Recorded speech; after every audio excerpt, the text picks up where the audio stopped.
So let's hit it. Y'all ready? Ready. Let's go. Hey, what's good? What's good? It's your boy DJ Lil King.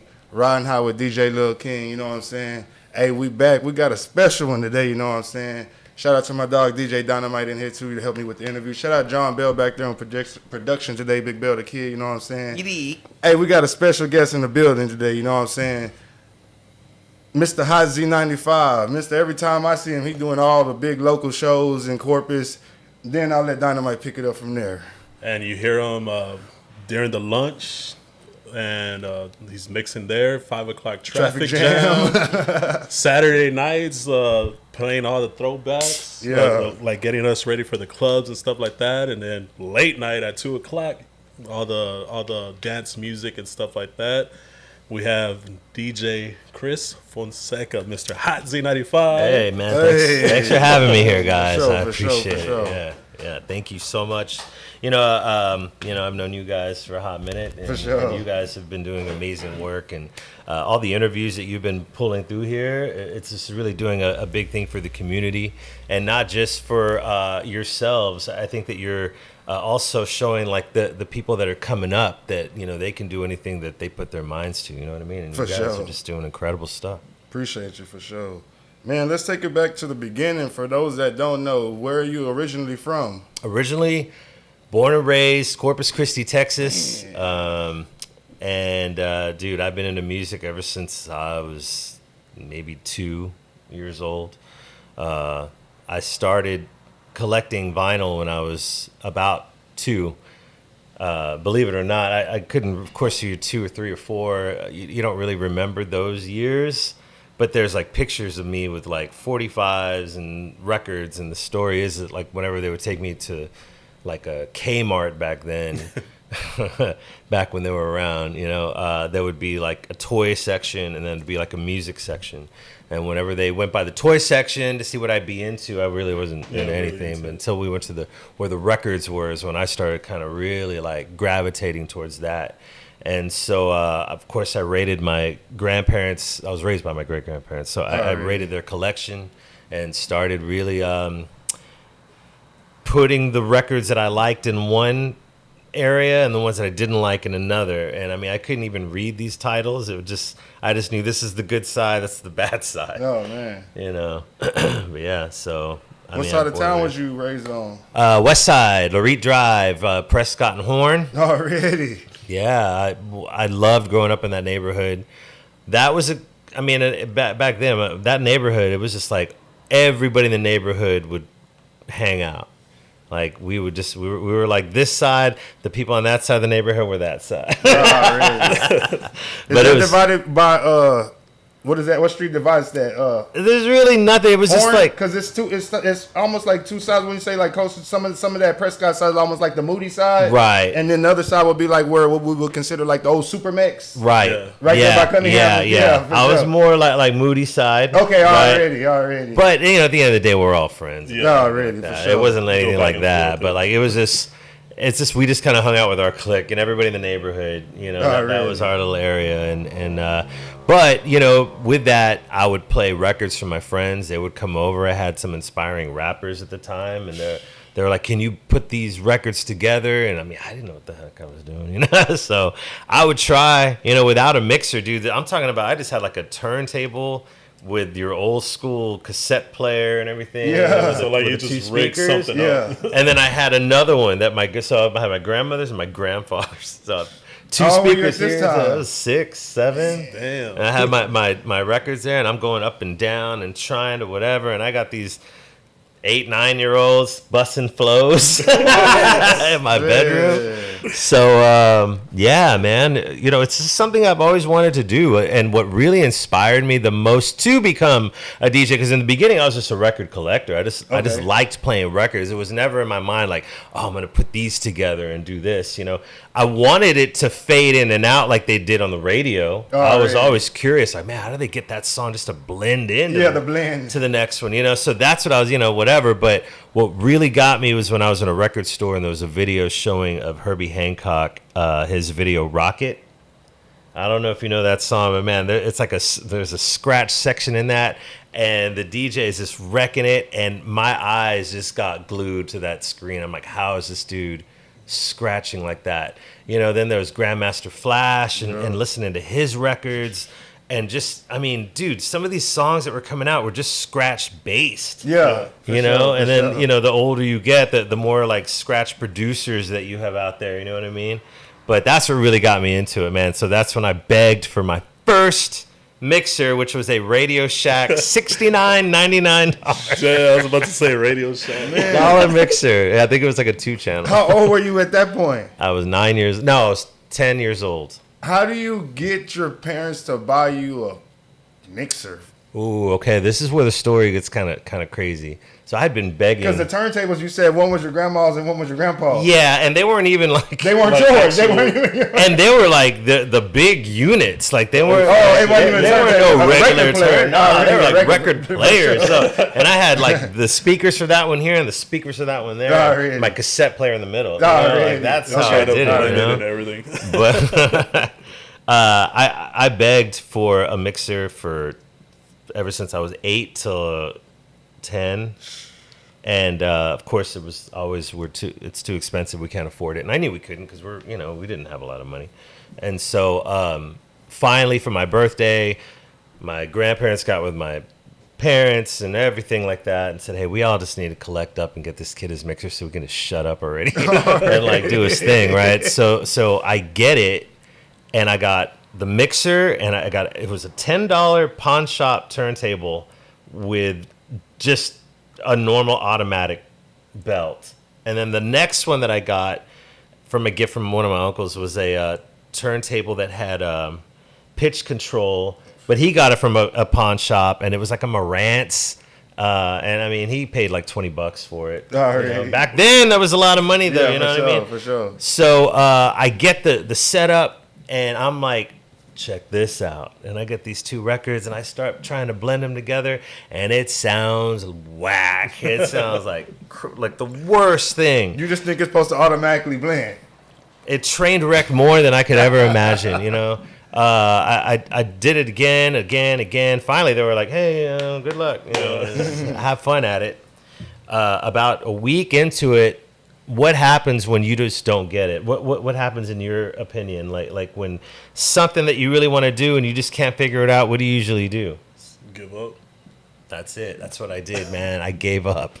I gave up, dude. I gave up for about a week and a half. I didn't touch that thing. I didn't play records. I just kind of stayed away from it. I would come home, do my homework, go ride my bike, do stuff like that, but I would never sit and like actually work on doing something with it, So one day my grandmother comes in. I want all you young people to hear this because this is like, I don't know, this got me motivated and it took me around the world. No kidding, right? If she wouldn't have done this, I wouldn't be here right now. She walks into the room. She says, "Hey, what are you doing?" And I'm laying down, reading a book, just kind of chilling. And she says, "What's up?" And I was like, "Oh, I'm just reading. For school." She goes, "Oh, is that homework?" "No, I'm just trying to get ahead, because I was real smart back then." And then she says, "What about your mixer and your equipment?" And I said, yeah, I gave that a shot, but it's just too hard.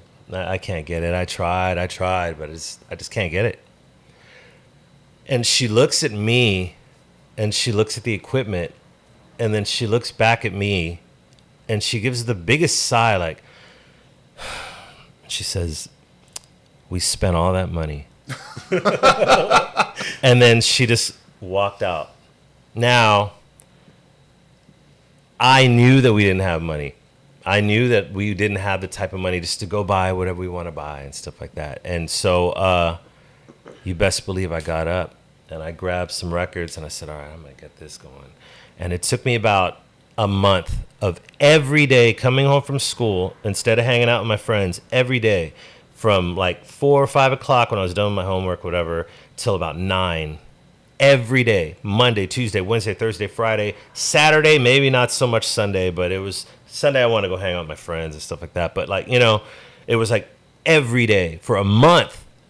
And I finally got one blend together where 2 songs actually mixed well. And I was like, I did it. my heart like dropped. And I had to do it again. I couldn't believe myself. I was like, wait a minute.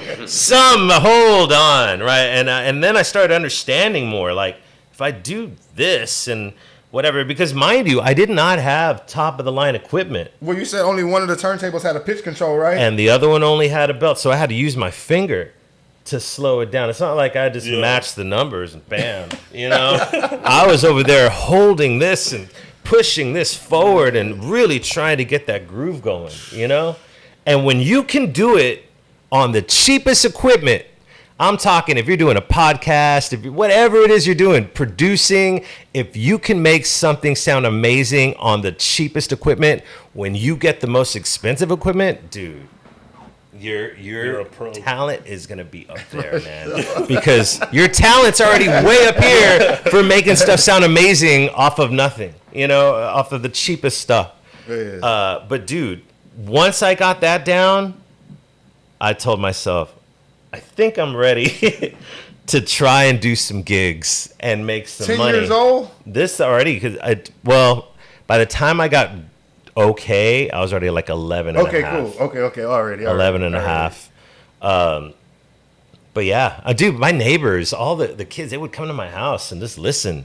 Were you have it set up in like in the garage or something? I had it set up in my room. Already. Yeah, so my grandparents hated it. I was just about to ask you that. It was loud, man. When people were cool, they just let everybody come over. Cops would come, you know, because it was too loud after, you know, a certain time and everything like that. Bro, you're a kid. I was a kid. Things are different back then, you know what I'm saying? Like, but I was a kid, and I really did enjoy growing up in that time. There was no social media. I couldn't get like locked up in these certain things. Bro, your house was the spot. Like, it was the spot. Your house was the spot. I didn't even live by you. I don't even know nothing about growing up over there. But what you talking? Your house was the spot, dude. Just by what you had. And I'll tell you, what I had wasn't much, but I had something. You're making it sound good For real. What you had. For real. It was a good time, man. But you know, I think my first gig, I got paid like $30, $25 to go DJ. I think it was like a junior high party, a middle school party, whatever, somebody's birthday, or I don't know what. But and like the speakers, what kind of speakers were you using? The home speakers that my grandparents had. Man. But yeah, we used that stuff and whatever I could find. You know, if some friends would be like, "Yo, I got this speaker I could take," or I got this I can bring and whatever. Oh, I got this light that we could put. Everybody was getting together. Everybody was getting together because we're all from the neighborhood. You know, we're all friends and everything like that. Even like friends from school. You know, I lucked out when I was in 6th grade. His name is Luis Hernandez. He did stuff for Channel 3 later on in the future, camera work, and he has his own company. I mean, that guy's just doing everything now. But Luis, when I started middle school in 6th grade, I was like 12. His brother was a DJ. Okay. He was just kind of an at-home DJ, you know? But he had Technique 1200s. Now, for those of you that don't know, Technique 1200s back then even now were about like $599, $600, and back then that was a lot. It was like $6,000 to us. Yeah. So, you know, he would let me use his Technique 1200s. Man. And when that came to play, when I had the Technique 1200s with the pitch control, and I had my Radio Shack mixer. I made it go live, man. I was like, bro, mixtapes. Man. I would make my mixtapes, record those, sell them at school to my friends, right? I'd use that money. I'd collect it up. I'd buy more records because back then I couldn't like stream. You couldn't like burn CDs. It was nothing like that. I was about to say that there was no laptop. No, there's no laptop, Where are you bro. buying your records at besides Kmart? Craig's Record I was about to Factory. say, I know you advanced past Kmart, man. That's what's up. Craig's Record Factory. Craig's That's Record right. Factory. Yeah, Already. that was a spot, you know, Craig's Record Factory. And it's so funny, and we'll get into all that, but like when I was a kid, I used to always dream about working at Craig's because I thought, dude, I could have all the records I want. I could play all the records I want. And then I also used to have a dream for working for Z95, believe it or not, at a young age. And when I was 9 years old, when I was, in that little I'm hungry era, whatever. I called Hot Z95. I called their business line and I asked if there was any way that they would be willing to hire a 9-year-old who they could like train, who they could whatever. I said, you don't have to pay me. I will go there for free. Just kind of get me in there. And that lady laughed not laughed on the phone. She was like, oh, honey, you're way too young. Why don't you call us back when you're like 18, when you're 18, and this and that. And of course, I got my little heart crushed at the time. But nah, man, like it's just, telling you, if my grandma hadn't walked in that room and told me. But yeah. So what was like the next step, like after like your homeboy starts like letting you use those techniques? Are you getting maybe to do more parties or more like events and stuff like that? Many more parties, man. Okay. Many more parties. I didn't really get to save up because back then I was charging $25, $30, then to buy records. I think the most I had gotten at the time before I was like 15 was like $75, with a tip on that. And to you, that was great. When you're 15, that's I was balling, man. I loved it. So like all the money you're basically getting more. I'm reinvesting into my records. And stuff I had to because when you listen to the radio and you hear like a new song, and I'm like, bro, if I DJ this party and I don't have that song, and then if I play it on a tape or something like that, it's gonna sound whack. Like I need the vinyl. And then back then you had to have doubles of records. Oh yeah, if you wanted to beat juggle or and whatever, And another thing, like when I started borrowing those Technique 1200s is when Def Comedy Jam on HBO used to be aired. Oh damn. And I would always watch it. I would stop what I was doing. I'm like, oh, I love Def Comedy Jam. Let me get started. But that's when the DJ would set it off, and then at the end of the show, he would just go bananas. Like he would. I think they gave him a good 5 minutes of him beat juggling and scratching and just with the same. And I was just like, and I was like, wait a minute. Like I've always wanted to learn how to scratch, but I'd never seen it like that before. And so what I did was I started recording these shows, and then I would rewind them back to his part, and I would hit slow motion, and I would just kind of like study every single technique that he did, and then I would jump on my turntables and I would try to like just do the exact same thing. And then when all of a sudden it, about a year goes by, remember it, and don't think that I just went every once in a while to like practice or whatever. This is like a Monday through Saturday. You're practicing what you saw on that tape. Every day. Yeah. Once I got once I got it back with the cheap equipment, I was doing this every day. Like there was no taking a break. There was no like, okay, I got it, and let me sit back and relax. No, heck no, dude. Every so basically, that was like your life, like. And I think because I didn't have any distractions and I didn't have a girlfriend, I was too young. You weren't trying to play sports or nothing? Nah, heck no, man. I was all about music. Already. Nah, man. I could care less about sport. No offense on all my sport fans. I respect y'all. I respect y'all. Y'all go hard on that. And what middle school were you at? I was at Martin Middle School. They weren't asking you to like do the pep rallies or anything like that? Okay, when I was at Martin Middle School, I think in the 6th grade I got in a band. And I got chosen to be a snare drummer. Already. And when I got chosen, all the older kids are like, he's not playing snare. Put him on bells, right? So whoever put me on bells, let me tell you what you did for me, man. You taught me how to play the bells, right? Which I'd have to play all these little cheesy songs, Twinkle, Twinkle, Little Star, 6th grade stuff, whatever. But then I noticed that these keys that I'm hitting on the bells are the same keys that you hit on a piano, and then I was like, oh, wait a minute. So then when I would find a piano or a keyboard, whatever, I started kind of like dabbling more.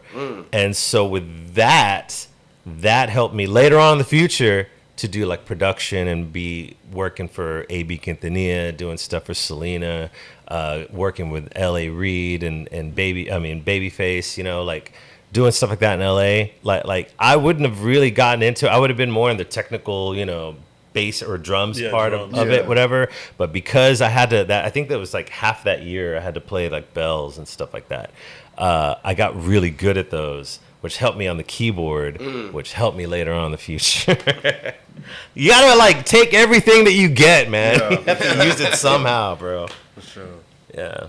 And those are big time people that you name right there. Well, I don't know, man. I think about it, and it's just it's like a dream, really, bro. Like everything that I wanted to do, I've been able, or shall I say, blessed to do. And it's not because of who I am, and it's not because how I am or whatever. I think it's just I had a really clear mindset of what I wanted, and I think if you just have that mindset, I mean, mind you, I was DJing every day in my room. All right, if you don't love doing something, you're not going to do it every day like that. You know what I mean? And I'll be honest, like to this day, I still go in and I still knock out. I can't knock out my whole day like I used to. But if you think about it, I do my Eat to the Beat lunch hour live. So that's 1 hour. Then in between that, after the show, sometimes I'll pre-record like one of those Saturday shows because I can't be everywhere at the same time, you know. That'll be like another hour. And then I got the 5 o'clock traffic jam, it's another hour. And then I do my EDM shows, that's 3 hours. And then every day plus that. So it's like it all just adds up. Plus my gigs, that's 4 hours. You know, so I mean, it's like I DJ it's to where I don't even need the headphones now. It's so second nature to me. Like when I die, I'm gonna be like this in the coffin. It's gonna be the nerves just going by themselves. Go ahead. Well, yeah, but like it's crazy. Like as a kid, you did the Monday through Saturday. Yeah. Now, as an adult, you're still doing the same thing. Yeah. For where you wanted to do it at 9 years old too. That's dope, man. Now in between, let's go back. What would you say? What was your first big DJ break? Oh, all right. First big DJ break. I was DJing. So remember we were talking about Craig's Record Factory. Yeah. When I was 15, I started applying. Right. Never got hired. 16 years old, I'm still applying. And I would apply like once every other month because I didn't want to be. They were probably annoyed of me already, you know. But I was 16 and I was like, dude, I was working. My first job was Popeyes, right? I loved working there because it was my first job, and I'm not, it was my first job. It's what I love to do. I would love to make money at the time because I was already doing my little parties and stuff. Really? And I figured, man, with this job, I can maybe afford to buy my Technique 1200s. It's like 16 and a half. And I filled out an application, and the guy that's always there, his name was Renee. He comes out and he goes, hey, man, look, I've seen you in it forever. You've been buying records since you were a kid. I know who you are. And he says, come in for an interview, man. So I went in for the interview, and of course I had all the right answers. So they had me, and then they called in another girl that they were going to apply. And mind you, I'm some scrawny little kid who's into music, and then they bring in some beautiful blonde. And I thought, oh, man, they're going to hire the pretty blonde because she's going to sell records. What am I going to do? But no, they ended up keeping me, and I started that week. I quit Popeyes. I deuced out. I was like, sorry, man, but I got my dream job. But when I was working at Craig's, and I mean, I started from the bottom, it's like alphabetizing and doing all the just basic stuff, whatever. In between, I would play. You could play whatever you wanted in the record store from the record store, but I had my mixtapes. Oh, man. So I put one in. I hit play, and I let that baby ride for a good 30 minutes, on that one side. And a DJ by the name of DJ Philip Ducker was in the record store shopping, and he comes up to me and he says, hey, man, what mix is this? And I said, oh, that's me. I did that mixtape. And he says, that's you? And I said, yeah. And he goes, huh? He said, what do you do on Tuesday nights? And I said, homework and homework and my DJ thing that I do here, in my house. And he said, do you think you'd be interested in DJing a club on Tuesday nights? And the club that he mentioned at the time was Club Effects, and it was a 2-story Huge nightclub, would go live on Z95 on the weekends. I knew it well because I would listen every Friday and Saturday night when they were live. And he was like, would you be interested in maybe doing Tuesday nights? The DJ that I have, he's dipping out and I need somebody. And I kind of like this vibe and you'd have to come and try out, but whatever. So when I went home and I told my great grandmother that I got offered a job at a club, she said, hell no. Hell no. Get back to your room. I was 16. 16? Yeah. Go back to your room. Now, as much as I begged for that mixer, I begged for that Radio Shack mixer. I begged her, please, let me just go audition. Let me just go try out. They're probably going to say no. But at least if they say no, I know that I tried out. If I don't try this out, this is like the biggest nightclub in Corpus Christi. Please let me do this. Like, you got to just drop me off and let me do this. I didn't have a car, man. They're going to drop me off. Drop me off is crazy. All your records and everything. They told me, just bring a crate. Don't get crazy. Just bring a crate. You can play for about 30 minutes, whatever. I was like, all right. So they dropped me off. I have my crate of records. They finally agreed. They're like, we're going to let him try out. They're going to tell him no, and then that's it. Once he tells them he's 16, they're not going to let him still work there. Oh, so he didn't even know you were 16 at that point? I don't even remember. I think I did tell him, but I don't think he cared, man. Okay, already. Come on. So I DJ'd, and they were like, all right, look, the manager's downstairs. We're going to let you spin for about 30 minutes. They're just going to listen. No one's going to watch you. You're up here by yourself. And that DJ booth was like a walk-in, huge, mega booth with big light show, had your 2 Technique 1200s, a rain mixer. Everything was just expensive, And I thought, ooh, this is it. So I started playing, and I'm playing. And this is like at 10 o'clock at night. And I was only going to play till 11. Well, at 10, people are starting to come in. And then I start looking over the ledge, because mine is a 2-story club. I'm on the second floor. And I can see people dancing. And I thought, oh, man. So then I get another record, and I'm getting excited, right? So come 11 o'clock, they tap me out. They're like, all right, man, that's enough. Like, you're good, right? And I'm like wanting to stay there like your grandparents just said. It's past your curfew. Oh, man. So I had to, I went outside and, well, before I went outside, I was like, all right, the other guy comes in. And I said, so what did y'all think? Is it good? And the manager comes up. This guy had a suit on. He was all dressed up. People don't dress like that anymore. This guy was dressed to the T. He let it be known he was the manager. He did let it be known. This guy, by the way, at the end of the night, he would carry the briefcase with a handcuff to the case and himself with like 2 bodyguards walking him to the car. It was like that with him, man. And where was this club? You don't see that. It was Club Effects, Parkdale Plaza. Oh, already, that's what I figured. Parkdale Plaza, man. Already. And but anyway, I end up. They end up saying, "Hey, man, you got the gig."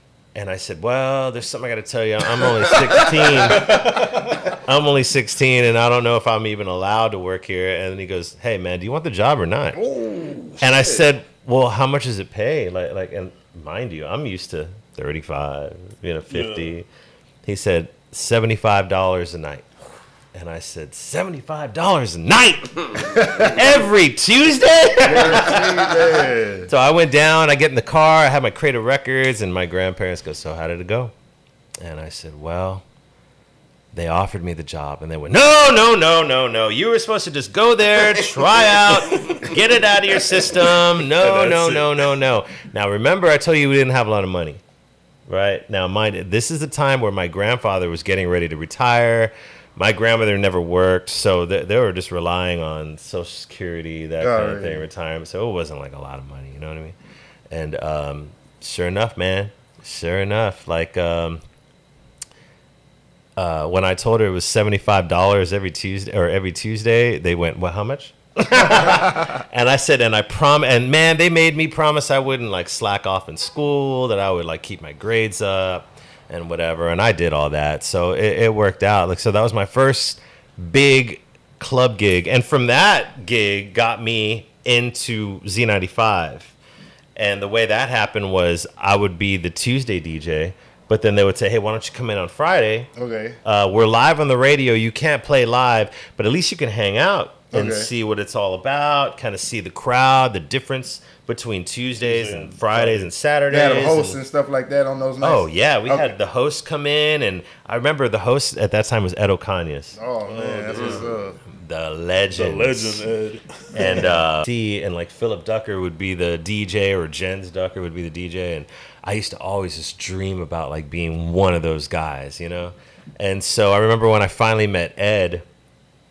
Ed was like, "Oh yeah, you're a DJ, cool, like this and that." And how old are you? And I was like, "Oh, 16." He's like, "All right, cool, you know, blah blah blah." He goes, "Well, when we're on the mic, you just kind of stay away, let us do our thing, and then the DJs just let them play whatever. All right. But you're more than welcome to look, ask questions, and when I'm on the mic, yeah, whatever, it'll be fun and this and that." And it's so nice, right? And he, after a while of being there every weekend. Because after my grandparents finally said, he's going, like, he ain't gonna, like... Did they give you the freedom to walk around the club, or did you have to stay in a certain spot? In the beginning, I had to stay in the booth. Okay. But after, like, the first month, that's when everybody started getting more comfortable with me, and I started getting more comfortable there.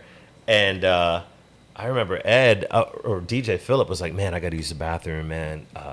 Ed, do you mind if Chris plays for a little bit while I go? And I remember Ed at first was like, I don't know, Philip. Like, I don't know, man. Like, I haven't really heard him. And, oh, no, Ed, he's good. Trust me. I don't know, man. And I remember Ed gave me this long story. Like, hey, we're going live. We're live on the radio. Like, you cannot play the wrong song. You cannot play any bad words. You cannot, like, whatever.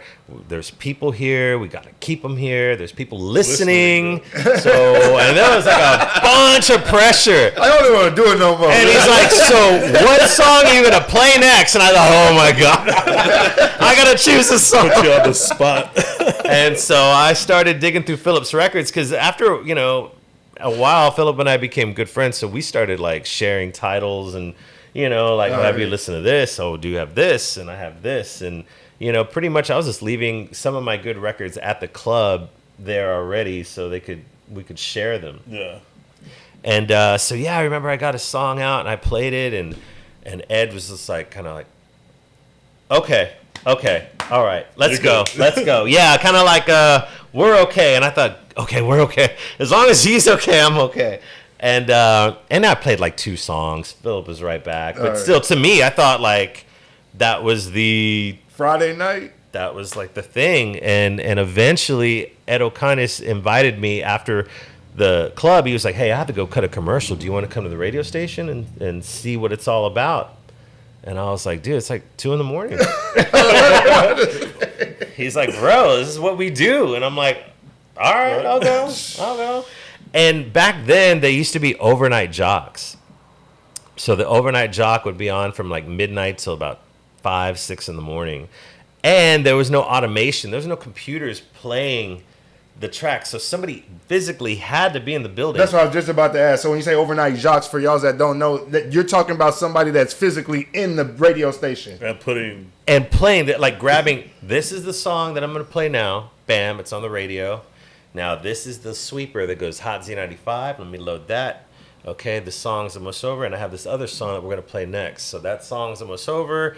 Sweeper's played. Next song. Okay, now I can go use the bathroom real quick and run back before I have to do it all again. So you're constantly 1, 2, 3, talk. That's 1, crazy. 2, 3, take calls. Like, it's like you're working, bro. You're not just sitting back on your laptop and whatever. Like you're physically working. And so when I saw that, I'm like, okay. And then they took me into the production room. And they have like a computer there, and they had like a keyboard there. And I said, what do you do with the keyboard? Because remember, I knew how to play keys a little bit from the bells, you know? And Ed was like, dude, look, I can sample stuff in here. And he's like, nobody. And he goes, no, nobody. And he goes, that's how I do my sweeps. And I thought, oh my God, right? So I'm like learning all this stuff. And I said, what can I do to come back? Like, what, you know, whatever. And he's like, man, if you're interested, he goes, I can't pay you, but I can show you. Internship type. And I said, I'm down, bro. I'm down. So from that, you know, I went from the clubs till 2 o'clock in the morning to, you know, going in and doing the helping out cut commercials. I would help cut commercials. Was this during the what's his name, Barton Arlene era or after them? I think this might even be before them. Yeah. Yeah. The guy this that was pink logo. Z95. Yeah. Yellow and pink logos in 95. Yeah. the guy back then doing overnights was Gabe Cervantes. And I think we had Danny B and gosh, there was so many jocks. Danny O. There was a bunch of jocks back then. But yeah, man, like I just started hanging out, learning more and more and more, and eventually I became like the intern. Like instead of going at 2 a.m. to help, whatever, I was actually starting to go during the day, like during the summer. You know, like okay. I was about to say, so you going straight over there after school? Yeah, Did it get to that point? Well, it got to the point to where when I was like a senior, I was kind of like, man, I already know what direction I'm gonna go in with school, man. Go to radio. I already knew, it's like I just had a vision already, and something was like, bro, if you stick around and go to college and stuff like that, like that'll be cool, but you're not gonna be able to do what you really want to do, right? So I just kind of said, all right, look, school's great. Let me just knock this out, but I'm really gonna like focus on like doing my craft. Music already. And I'll tell you what, best decision of my life. Because, you know, all the things that I wanted to go to school for would have been music production. And I ended up producing records without even having to go to school. And that story happens as I'm like DJing a Club Effects, which turned into Club 54. Okay, because I was just about to say, I thought, was that in the same shopping center? So Club FX turned into 54. Yes. Okay, already. And so Okay. when 54 opened up, that's when they offered me, and I was already like 17. They had offered me the weekends as well on my Tuesday with DJ Phillip. So I had a partner. Yeah. And we'd take turns and do all that stuff, whatever. We'd still be live on the radio, and all that started happening. And that's when I met A.B. Quintanilla in the club. But you know what's so funny, though? Before, like on those Tuesdays at Club Effects, Yeah. you know who would go and hang out and dance and have fun and just be, and she would always come up to me and she'd go like, oh my God, you're the best DJ. And like, I just love coming here because it's not very busy and nobody really cares that I'm here and I can dance and just let loose. It was Selena. I knew you was going to say It was yeah, freaking yeah. Selena, man. She Yeah. would go with her cousins.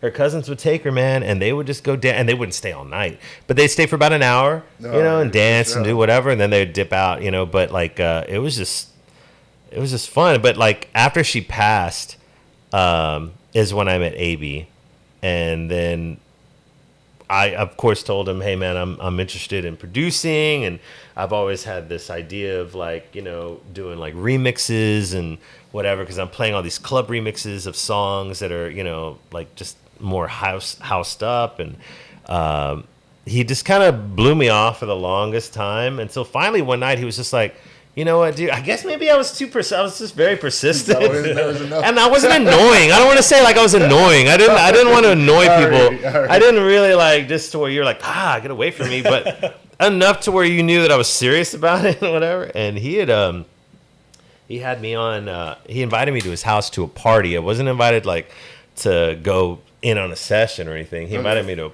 a house party, and it was him, his wife, and the family, and they had like a few producers and stuff like that there, songwriters, and they took me up to the studio and showed me the studio, and they played tracks that they were working on and stuff like that. And then I was up there for about 20 minutes, and they're like, all right, let's all go downstairs back to the party. And I'm like, I don't want to go back to the party. I want to stay up here. Like, this is where I belong. I don't want to be out there with the, you know, whatever. But yeah, so from that party on, I remember we ended up keeping in touch more, and he started inviting me over more. And the same thing, he was like, hey, if you really want to learn this, I can't pay you, but you can come and learn. Come and learn.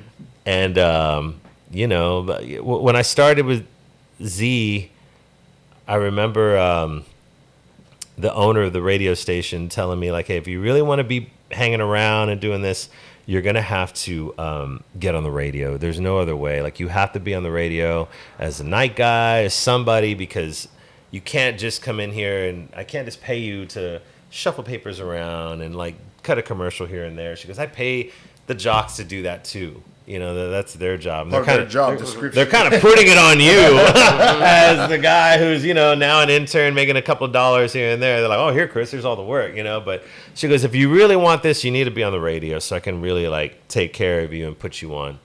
And so I remember the first day I was on the radio, Hot C95, this is DJ Chris, and I think coming up next we have, oh man, the Were you look on her 17, face. 18 at that point? I was 17, and the look on her face was like, oh god. She was right there next to She you. was right there looking at me. Man. And of course, I think Ed was there too, and Ed was just like, it's all right, man, it's all right. It's all right. Ed can make you feel good in the worst occasion. It's all right. It's all right. It's all right. You did great.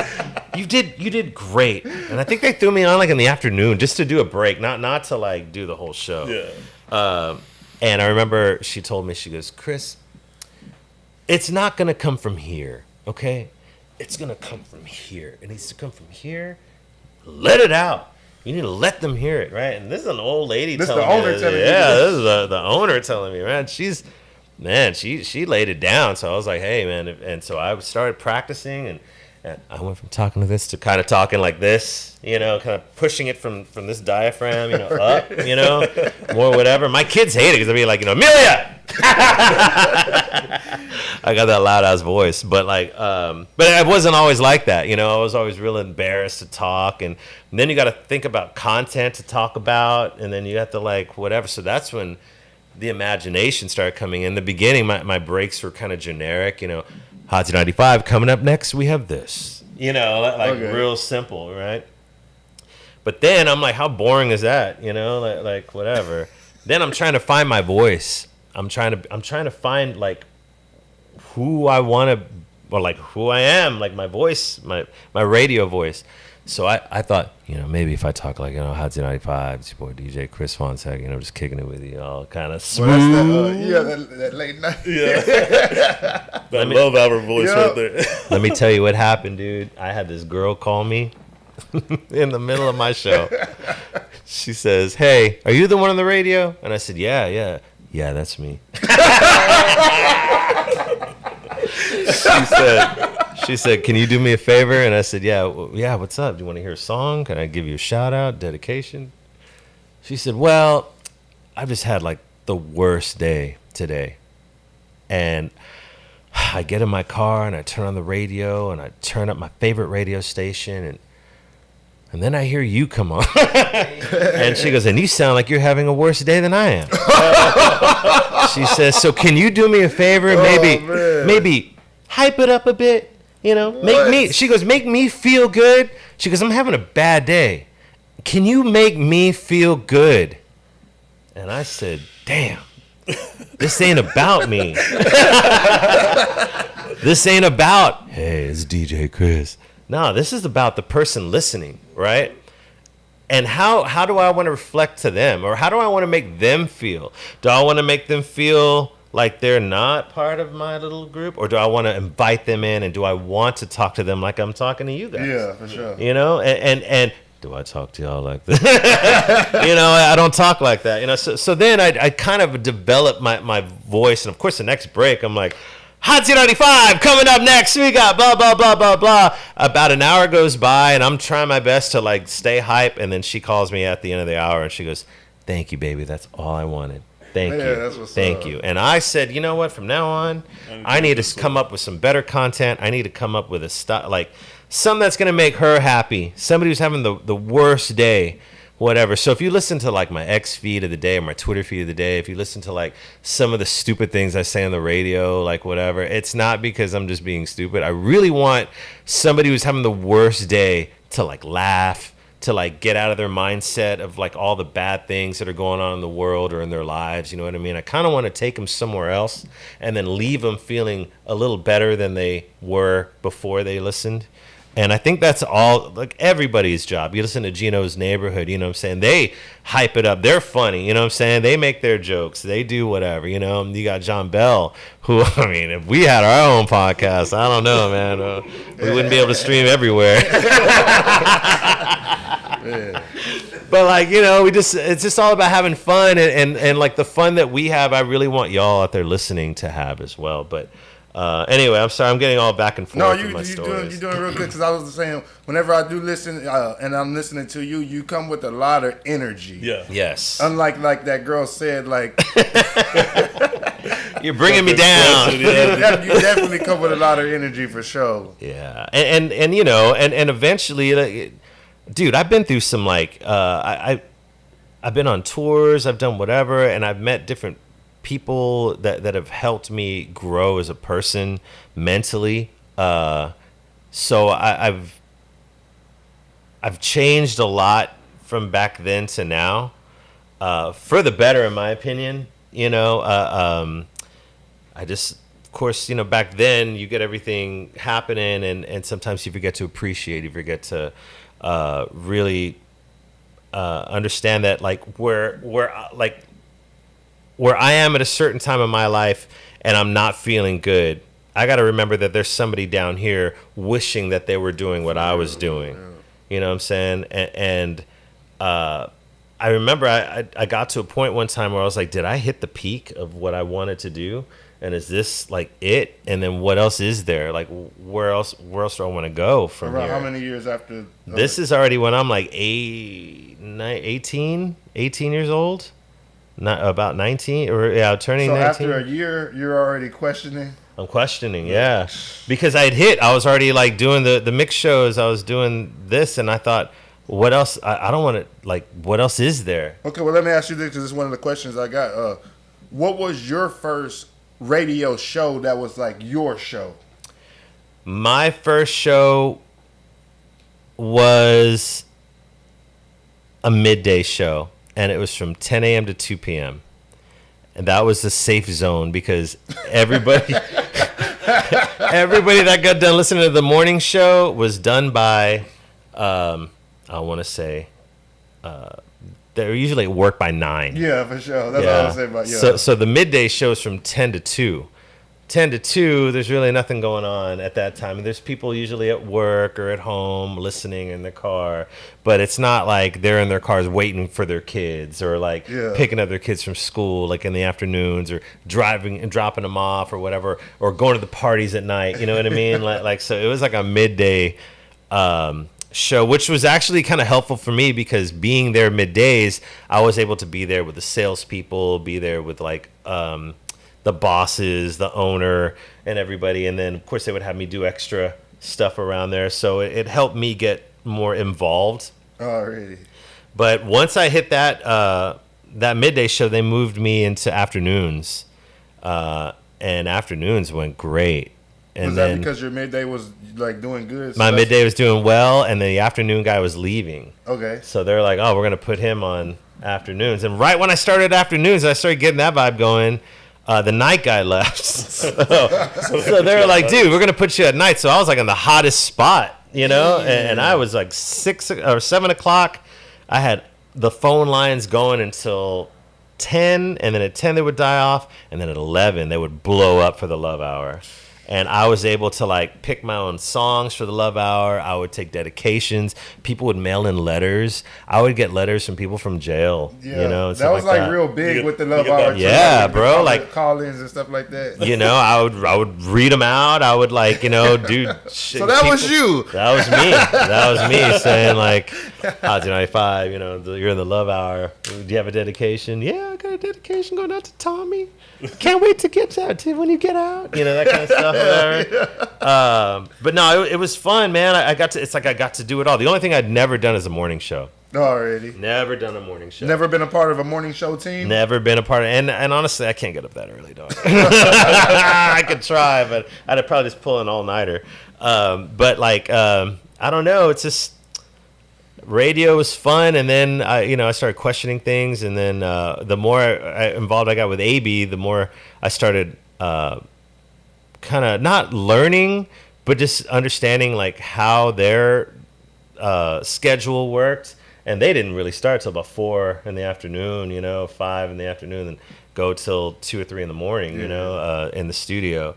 And I remember I was so interested, and AB said, well, look, if you really want to do this, you can't do both. You're going to have to pick one or the other. And I thought, man, I got that Z job, and if I could stick with it, it'll take me somewhere. But man, I've always wanted to produce records. I've always wanted to do something like that. And I used to always love buying vinyl. Can you imagine having my name on one of these records or something like that? That'd be pretty amazing. And you can't do that on radio. And so when I let the station know, I think they were pretty upset. They were very upset. And I understand, because I had pretty much developed with them, and it wasn't that long, but every day being there, and I mean, I'm talking every day, even during holidays I would go in. It just got to a point to where I thought, I think I'm gonna try this out. And I'll tell you what, I started as an assistant for AB Quintanilla, and I did not get into the studio right away. I was washing cars, I was picking up laundry. What do y'all want to eat? What do y'all want to drink? That kind of thing. Like, for about, I want to say, half a year. And I was getting paid, but It started from the bottom. it started from the very, very bottom. And how old were you when Very you made bottom. that change? I was 19. I just turned 9. It was So all about- this is all within. It just started right after high flying. school. This is all happening. No, real it fast. happened during high school, During high school, and then yeah, already. all that. So it's like, it just took me a little journey, and then what? I remember we were in Puerto Rico, and the only reason I went to Puerto Rico with AB is I was his assistant. He didn't want to fly alone. He didn't want to fly with his wife, because he said, if anything happens to us, who's gonna watch the kids, right? Or on the plane. He said, so Chris, you're coming with me. And I thought, oh man, what if something happens to us? We're the ones. I don't want to go down over the water, But so I went as his assistant, and just to pretty much help. I carried all the tapes that we had to take over there, and back then we were using reel-to-reels to record, and we were recording this group called Boricua Soul, and we flew up there. We went into the studios. These guys are incredible for like lunch in Puerto Rico. If you're working in one of those studios, you don't go out to no fancy restaurant. No, all the family members, they bring trays of food for you to eat for lunch. Like, you don't leave the studio. It's like the food is amazing. You eat, you have a few drinks, and you're back in the studio recording. These musicians are so hungry and incredible and just so talented, that we were able to work with. But while I was up there, the team that was here in Corpus in the studio, one went on tour with somebody without telling anybody. The other one dipped out over a girl. The other one got a little fed up being the only one there. So pretty much everybody just left the studio. And when we got back to Corpus, whatever, it was like an empty studio. And people were trying to come back, but, AB had enough, and he was like, dude, that's it. Like, I'm going to get a new team. Everybody just do your own thing. We'll all work it out later, but just for now, I need to start fresh, because this left me with a sour taste in my mouth, and I can't have anyone back. So here I come. Hey, do you think I could maybe learn how to do this stuff? Finally, you could teach me. And I'll never forget it. He goes, teach you? I don't know how to do any of this. He said, that's why I have all these other guys. He said, if you want to learn how to do this, then you're going to have to get, the manuals are there. There are manuals for that. And mind you, the internet was very fresh at the time. So what I did, well, he told me this. He goes, look, I'm going to leave you up here for 2 weeks. And when I say up here, he had his house, and then you go upstairs, and it was like another house, but it was like a studio, right? And it had, it was a nice studio. But he goes, you can stay up here. There's a bathroom. You could bring snacks and whatever. During lunch, you can come downstairs and eat in the house or whatever. But at night, you just got to stay up here and just learn everything about this equipment. And if you can figure it out in 2 weeks, then I will hire you on as a studio guy. And I said, 2 weeks, I got it, man. When I busted out those manuals, guys, these manuals were like that thick. They were bigger than Bibles, man. And there's no YouTube. There's no YouTube. There's no shortcuts, right? So what I did was I started calling Guitar Center in Los Angeles. I asked him. I said, "Hey, can I make some long distance calls? I gotta figure this out." And he's like, "Hey, man, do what you got to do." I called all the. When I say can I please make these long distance calls? It's because it costs money to make those long distance calls back then, dude. It wasn't like on your cell, you know. We had cells, but I mean that would have been 10 times more to do it on the cell phone, you know. So I was upstairs in the studio calling Guitar Center, Musicians World. I can't remember all the other ones. Sound Vibrations was, man, they heard from me almost every week. I was calling like, "Hey, Chip, are you there?" Or, "Hey, Robert or Schwaga, can you help me out with this? We got this Tascam recorder. I got this board. I got this, whatever. And they're explaining on the phone. I'm writing notes like, "All right, okay, cool. Then they had a program called Digital Performer, which is like the Ableton of today, or like, you know, stuff like that. And I had to figure that out. I had to figure all this stuff out in 2 weeks, man. And mind you, the board was like from this to like way over there, man. It was just like a mega board. This is like a multi-million-dollar studio. It's like I was in, you know. At the end of the 2 weeks, AB comes upstairs and he goes, "All right, dude, let's see what you got." And I said, "All right, cool. Let me open up the program. Let me turn everything on. I got this." He's like, "Okay, cool. Pull me up this sound." And I pull up the sound. All right, I got it. All right, and back then there wasn't just sounds on Digital Performer. We had sound modules that were like all racked up. You had to patch them into the right area. You had to do all this stuff. You had to dig through the sounds. You had to like do all this crazy stuff. So I finally found all his sounds. He had an MPC 60 sampler. 60. This is like the old school. It had all the pads, but it was like a floppy disk in, and you had to like scroll whatever to like get the cut samples. I think you could only sample like 12 seconds. So yeah, it was like, and that was like for the whole disc, you know. So I ended up, you know, the first time I did it, I sucked, and I remember him saying, "Well, yeah, I gave you 2 weeks. Didn't really work out." And I was like, "No, dude, like, give me another day, like one more day." The second day he came up, we actually worked on a song, and the song actually came out good. So he was like, "You know what? I think you know what you're doing." He says, "You know the aspects of it. We can create something now, right?" He goes, "I'm still gonna bring somebody else in, but you're definitely gonna be part now, like, of the group. And you know how to play a little bit of keys. You can do this, you can do that." So from that moment on, we started working on the Selena soundtrack. And that's when we worked on the disco medley. And my job was to listen to Donna Summer. What was the other one? God, I forgot the 3 songs, man. My head's all in the clouds right now.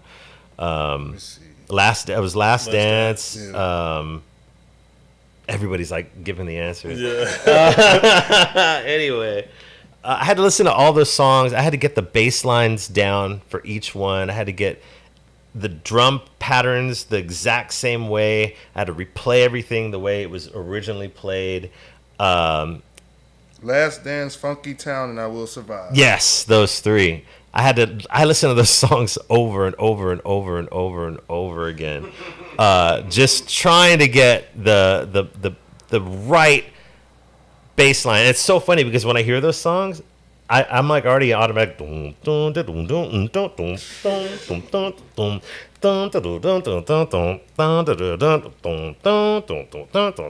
I know all the pieces like by heart just because I studied them so much. But we replayed them. Cruz Martinez was there, and we just created that whole thing. And then that's when AB was like, "Look, I think you and I should do one, like a house song." So we did the remix to the "Is It the Beat" thing.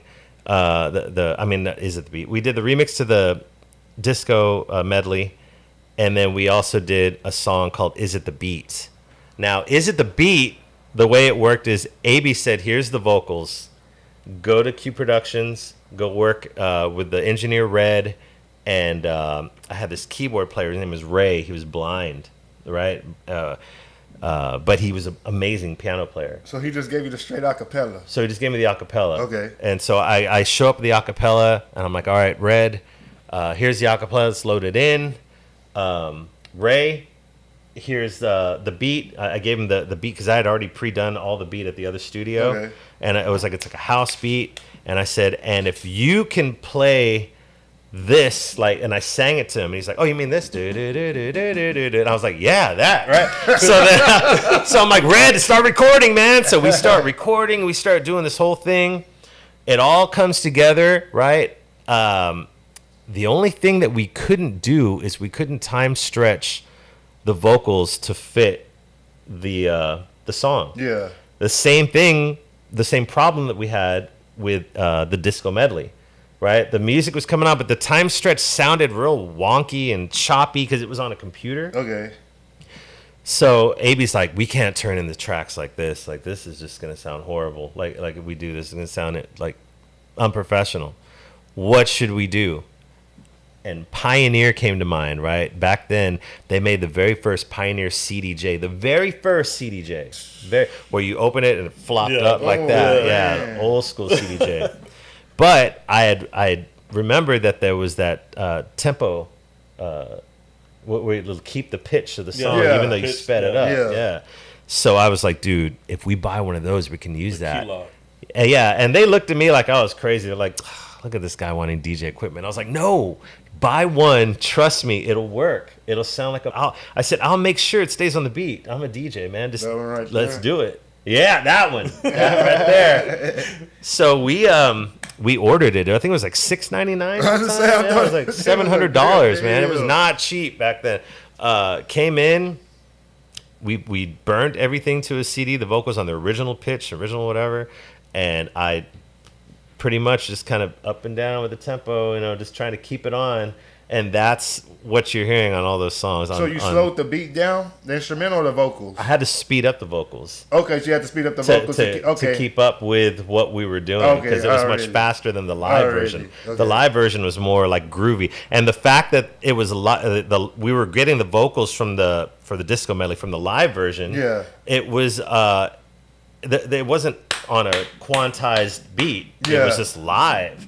So it was like grooving. So it wasn't like just one straight tempo. So it was me constantly up, down, a little slower, a little higher, a little higher. Okay, that's it. To get it right on the money. How many times did it take you? Dude, by then I DJ'd for I don't know how many times. It took me like 2 tries. Like, I got this. Yeah. And when we finished it, I remember AB goes, well, that Pioneer thing just paid itself. And dude, I got to go to LA, and one of the biggest, you hear it from other artists and stuff like that, but we were in the car, we got picked up by a car, and we were going to the hotel because we had meetings in LA to promote the soundtrack and the disco medley, and we were also going to start pushing Is It the Beat, right, on the radio. And to be sitting down in the car and the radio's on, it was Hot 97, I think it was Power 106 in LA. Yeah, Power 106. And the song comes on that we did, and it just the remix that we did together of the disco medley, and it comes on the radio, and it's like AB and I looked at each other, and AB goes, "How do you feel?" And I was like, "Dude, I've never experienced this before," because once I heard the song, it's like I was transported back to the studio of those nights where we're trying to figure it out, and I'm studying those songs over and over again, and like, this is how it's got to go. Oh, we're arguing. No, it's like this. No, it's like this. And like, and it's like you're there. It's like I'm in the car. I'm over there in the studio in my mind real quick for a split second. It all happens at once, and I come back and I'm like, oh my God, like something we created is being played in one of the biggest markets in America. And that's when it really hit me, like, dude, this is something else. How long before had y'all done the song before you heard it? About a month. That quick? Yeah. Yeah. We weren't wasting time because that movie was coming out. That movie was coming out. And from there, we went back to the studio, and I worked on Tejano albums, worked on Pita Sordillo. We did a song for David Lee Garza called Te Amo, or Te Quiero, Te Amo. That was a big Tejano song. Same thing with that. AB and I in the studio, just him and I. And he's like, dude, you got anything? I'm like, I don't know. And I kept going, da-da-da-da. And he's like, dude, any ideas? I'm like, nah, do you got anything? He's like, nah, man. He goes, something will come up. And I kept going, da-da-da-da. And he goes, what if you go, play that again? I went, da-da-da-da. And he goes, now do da-da-da-da-da-da-da. And so I went, da-da-da-da-da-da-da.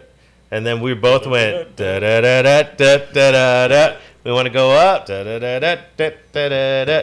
And we're like, oh, man, let's lay that down. So then we started recording that whole thing. And the next thing you know, we're in San Antonio recording with David Lee Garza.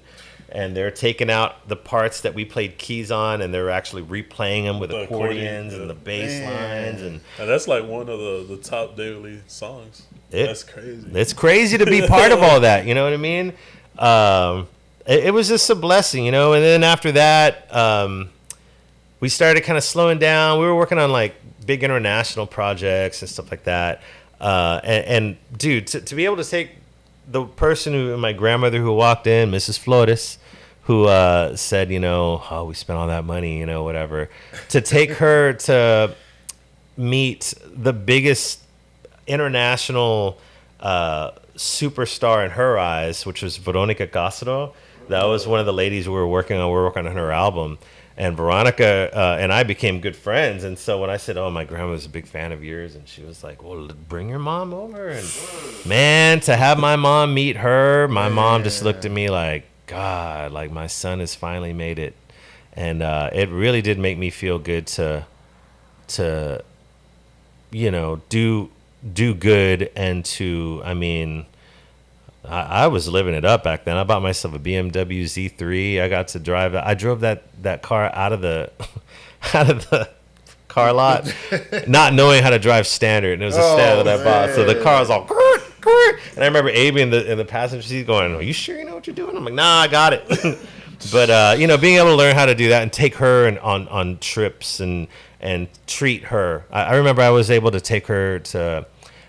She would never buy herself stuff. Like she would always, you know, make sure that I was taken care of or the house was taken care of.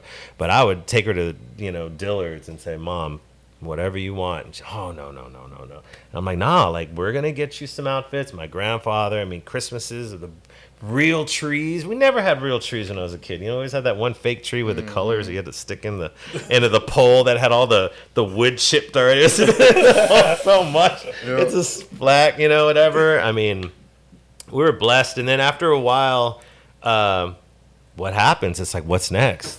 I want to do something next. And when we were working on the Selena anthology, we were doing remixes for that. It was like a 3 album set. This dude from California came down. He was signed to Babyface, and he was a songwriter, producer, and he had done stuff with Toni Braxton, In Vogue, and stuff like that. And so when he came down, we were supposed to see if we could work together to create like a remix for a track. And he had stayed, you know, in the house, whatever, and I was upstairs. And that night, people were going to go out. It was a big night. I forgot what the party was, but they were all going to some bar or club. And I was supposed to go, but I thought, you know what? We have this dude from L.A., and I'm just going to leave him here, you know, where you can just chill. And I was like, dude, I'll stick behind. I'll hang out. And they're like, oh, yeah, good guy, you know, good guy. So Jules and I started, his name is Giuliano Franco, and he and I started talking before we even turned the equipment on. And I'm asking him questions about Toni Braxton, about In Vogue, about Babyface, about all this stuff. And he had told me, he goes, yeah, you know, this and that. I'm from Vancouver, Canada, and I came to America, and he told me his whole story, right? Well, then I tell him, well, dude, I have this remix that I did of Toni Braxton here on one of these off nights. You should check it out. It's like a jazzy kind of feel. He's like, well, play it. So I played it for him. He fell in love with it. He's like, can you burn me a copy? I burned him a copy. The next day he goes up and FedEx it to Toni Braxton's manager and to the record label. And then the manager's like, they hate the remix. They don't like that kind of, they don't like messing with her stuff, whatever. But then the label was like, dude, we love that. And can we have him come down and maybe work on something. We have this girl named Joy Enriquez that it's like a pop R&B act, and we want to like do something similar like that. But if we can team you guys up, whatever. So the next couple of weeks, I was on my way to Los Angeles, and I'm glad I stayed behind that night. Man. But yeah, and I got to meet Kenny. I got to meet Joy Enriquez, the girl that we were going to work with, L.A. Reid at the time. And at that time, L.A. Reid and LaFace were already starting to kind of split, Alright. you know, whatever. So it was like they were trying to see which artists they were going to keep. You know, like L.A. wanted these and Kenny wanted these. And I mean, there was so much going on in between. There was Yab Yum going on. There was movie soundtracks. It was just a bunch of stuff. So I ended up staying up there for a while and getting on some projects, and some of them didn't work, and some of them, you know, did okay. But there was like additional arrangements and stuff like that. But after living up there for a while, I started losing track of like, you know, what's going on here in Corpus. And my grandmother wasn't doing too well, and you know, I didn't want to just stay in LA and just kind of do that, you know, because it gets lonely up there when you don't really know a lot of people. And like honestly, the cool thing about LA, like those kind of industry parties, is like if this is an industry party right now, somebody would be grabbing like something to play drums. And then the other one would grab, what do you got here? And then it's just like people start singing, people start playing instruments. It's like a big sing-along party. It's just like way different than like parties here where they just turn up and party and like whatever. Like people are actually like just talented. There's so much talent up there in LA, you know? Did you ever DJ any industry parties while you were there? I DJ'd a few, but I also DJ'd this one club. God, I forgot the name of it, man. It was like a 3-story nightclub, and I was like on the 3rd level, and it was like where all the artists, when I say artists, I mean like movie stars would go and stuff like that. But they put me in like the dead room, the room that is like way in the back, whatever. But man, I think I did pretty good because they asked me to come back. But when they asked me to come back, I was already thinking to myself, I don't want to stay here. I need to go home. Like I need to go home and hang out with my grandmother, and I'm glad I did because when I came home is when she started getting more sicker. So I was like the son that would take care of her and take her to the doctor, you know, do all this stuff for her. She ended up getting really, really weak. And so I was the one lifting her from here to there, putting her in the wheelchair, taking her out, trying to like keep her as comfortable as possible. And so, you know, there are times that I'm like, I wonder what would have happened, but there's no way I would have been able to live with myself if I would have just stayed up there and sure. Like, you know, that there's no way. Like, you spoke on going on tour earlier. How did you end up going on tour? Who did you go on tour with? Was that with AB and them? No. So when I came back, to Corpus, don't think that I came back to a big old like nobody had open arms for me when I came back. Like AB was like, dude, you went to LA, stay in LA, you know. Yeah. I love that. We made up. We're totally friends now. We're totally cool like, now. You left us for. But he was really pissed that I left. He was very pissed. He was beyond pissed that I left. You know what I'm saying? The radio station was pissed off that you left them for him. Yep. Yeah. Look at me. I'm so loyal. No, but like you only live once, you know what I'm saying? If you're going to do it, and if you're not going to do it, then don't do it, you know. But I got to experience all that, and it really was an experience, and I was able to work with some of the best. And let me tell you a quick Kenny story, Babyface. I remember I was working there was this big old building. It was Yab Yum and LaFace and I think it was called Edmonds Tower, and so the second floor had like a bunch of production rooms, right? And when I say production rooms, I mean like mini studios, like real small, just a keyboard, a few modules, a bunch of VSTs and stuff like that, right? Then they had like all in on the corner of one, there was like one vocal booth. On the corner of the other one, there's like another vocal booth. So you could do multiple sessions at once, right? And these are just for demos. These aren't like for full, whatever. Right, just demo tracks because they were constantly sending them out, right? We're in one of the studios. And Babyface knocks on the door, and I turn around, and dude, he's just wearing regular jersey, blue jeans, and some old Nikes, right? And he's like, "Hey guys," he goes, "You and Jules, come with me. I want to take y'all to my main studio. I want y'all to hear some stuff that we're working on and see if y'all can come up with any ideas." So we're like, "Okay, cool." So then we go down, and I've only met this guy once or twice because I was under Jules now. Yeah, you yeah. know? When we get in the car, and I'm like, okay, which one is Babyface's car, right? And I'm looking at all these Mercedes, BMWs, like beautiful cars out there, and here comes this white Toyota Corolla, and that was Kenny's car, man. I said, "That is not his car." He goes, "Yeah, that's his car." I was like, "Shut up." So then we go to his studio, his main studio, and we pull up, and outside it looks like an old abandoned nail and hair salon. I thought, where are we going? He's like, "This is it." And I'm like, "This is not it." He goes, "Yeah, bro, this is it." And I remember we walked through we opened up the nail salon thing, and it's like a dusty, weird old like building. And I thought, this is no way. Like, what is going on here? Then they opened up the side door. When they opened up that door, it went from like the Wizard of Oz, where it's black and white and it turns into color.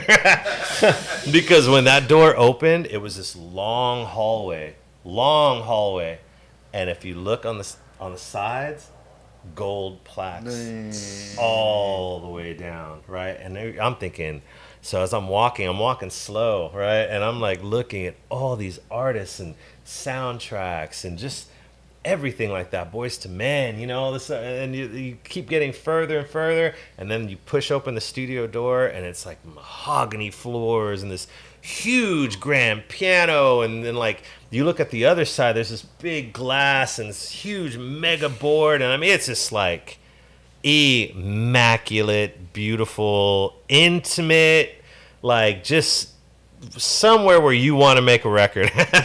But that, I guess that's where like the main acts go, like, because I never saw anything like that before, like in the other building, So it's like rundown, hidden. Yeah, but I just love how Kenny was just very cool, like very nice, genuine, wasn't flashy, wasn't with the gold chains and expensive watches, just a Toyota Corolla. Toyota Corolla was white, and I mean, dude, that guy could afford anything.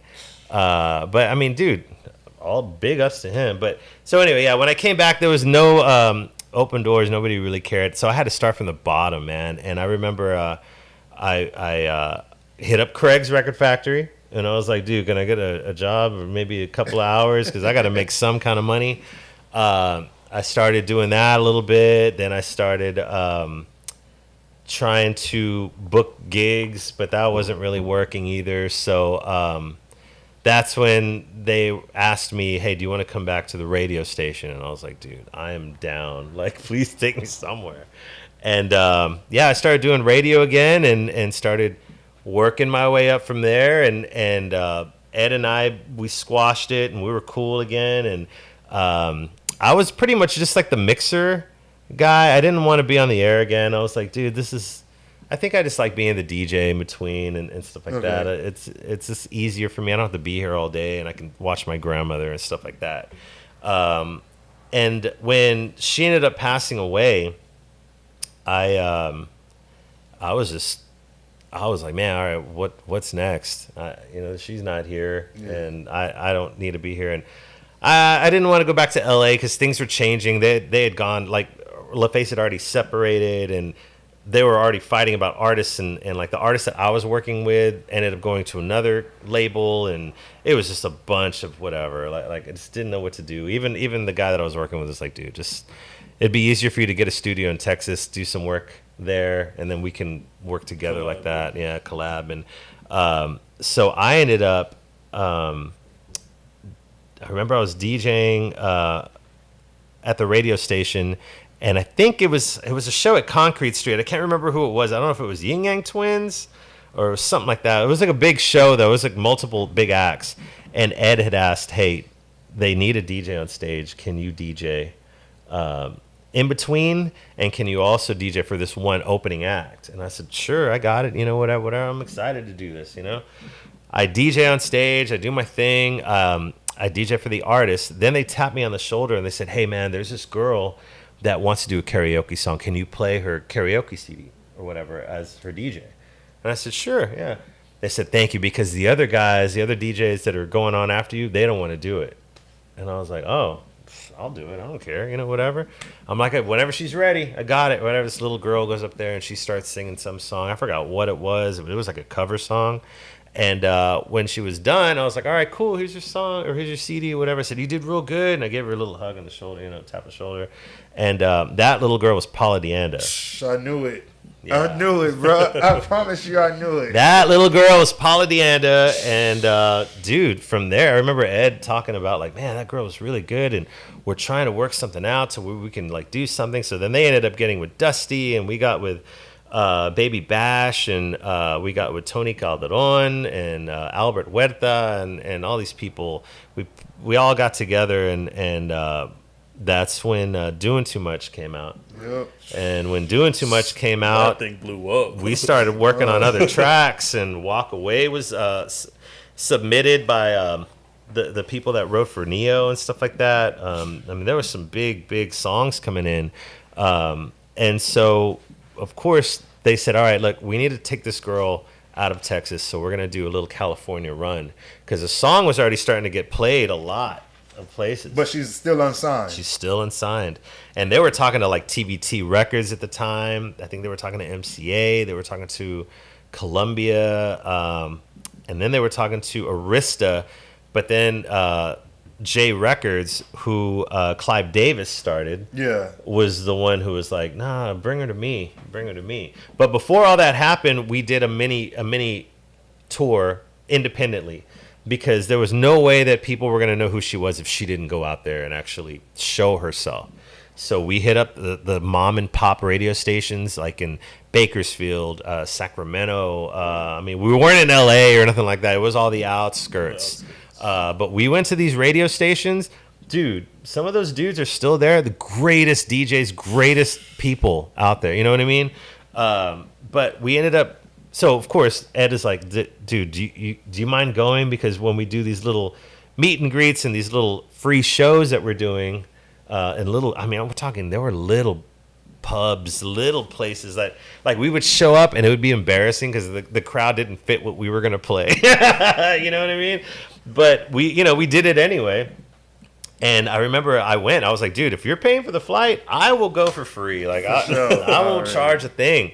There I am doing stuff for free again. You know what I mean? So I did it. I did it for that little run. And it was me. Drojo got to go. He's in Cali right now. Already, Drophy. Yeah, Drophy. Already, Yeah, Drophy already. went with us because Drophy had a little rap on one of the tracks too. So we went out and we did all these shows. When Drophy will remember this. We stayed at this place called the Piccadilly Hotel. And we had all this luggage. Paula DeAnda had most of it, you know what I mean? And I remember we get to where the stairs are, and Drophy and I look at each other. We're like, "Hey, where's the elevator at?" And they said, "There ain't no elevator." So there we are, lugging all these luggages upstairs, man. Just like, boom, boom. Get the bottom, man. Get the bottom. Come on. Up and down, up and down, up and down, taking that luggage up there. But at the end of the run, she ends up getting signed. And when she got signed, that's when Ed came up to me and he goes, "Look, here's the deal. They want to blow her up and they want to put her on tour, and she needs a DJ. And this time they can pay. The label can pay.